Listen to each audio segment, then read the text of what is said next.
بسم اللہ الرحمن الرحیم۔ السلام علیکم ورحمۃ اللہ وبرکاتہ۔ محترم سامعین، دل زخمی ہیں، پریشان ہیں، غمگین ہیں جب سے یہ خبر سنی ہے کہ فرانس کے ملعون اور مقہور ٹیچر نے رسول اللہ صلی اللہ علیہ وسلم کی شان اقدس میں گستاخی کی اور اس کی آخری رسومات میں فرانس کے ملعون صدر نے سرکاری طور پر رسول اللہ صلی اللہ علیہ وسلم کی شان اقدس میں گستاخی کرنے کا فیصلہ کیا اور وہاں کی سرکاری عمارتوں پر گستاخانہ خاکے شائع کیے گئے۔ اس موقع پر مسلمان حکمران کا فرض اور ذمہ داری یہ بنتی تھی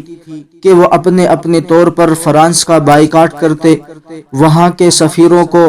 اپنے ملکوں سے نکال دیتے، ان کو ملک بدر کر دیتے، لیکن پورے عالم اسلام پر خاموشی چھائی رہی سوائے ایک دو ملک کی خبر کے اور سوائے مرد مجاہد حافظ رجب طیب اردگان کے کہ انہوں نے باقاعدہ ایک بیان کیا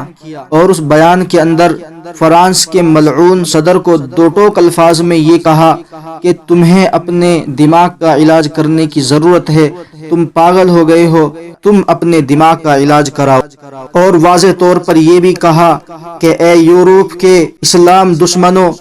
تم اسلام کو بدنام کرنا چاہتے ہو، اسلام کو مٹانا چاہتے ہو،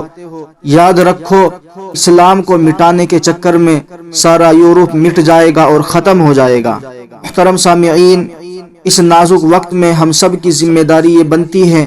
کہ ہم اپنی زندگیوں کے اندر رسول اللہ صلی اللہ علیہ وسلم کی سنتوں کو داخل کر کے دشمنان اسلام کو، دشمنان رسول کو یہ پیغام دے دے کہ تم رسول اللہ صلی اللہ علیہ وسلم کی ذات اور صفات کو ختم نہیں کر سکتے، حتیٰ کہ ان کے طور اور طریقوں کو نہیں مٹا سکتے، ان کو ختم نہیں کر سکتے۔ اور دوسری ذمہ داری یہ بنتی ہے کہ ہم حافظ رجب طیب اردگان کے لیے خاص طور سے دعائیں کریں، ان لوگوں کے لیے خاص طور سے دعائیں کریں جو گستاخان رسول کو سبق سکھانے کا فیصلہ کر چکے ہیں۔ السلام علیکم ورحمۃ اللہ وبرکاتہ۔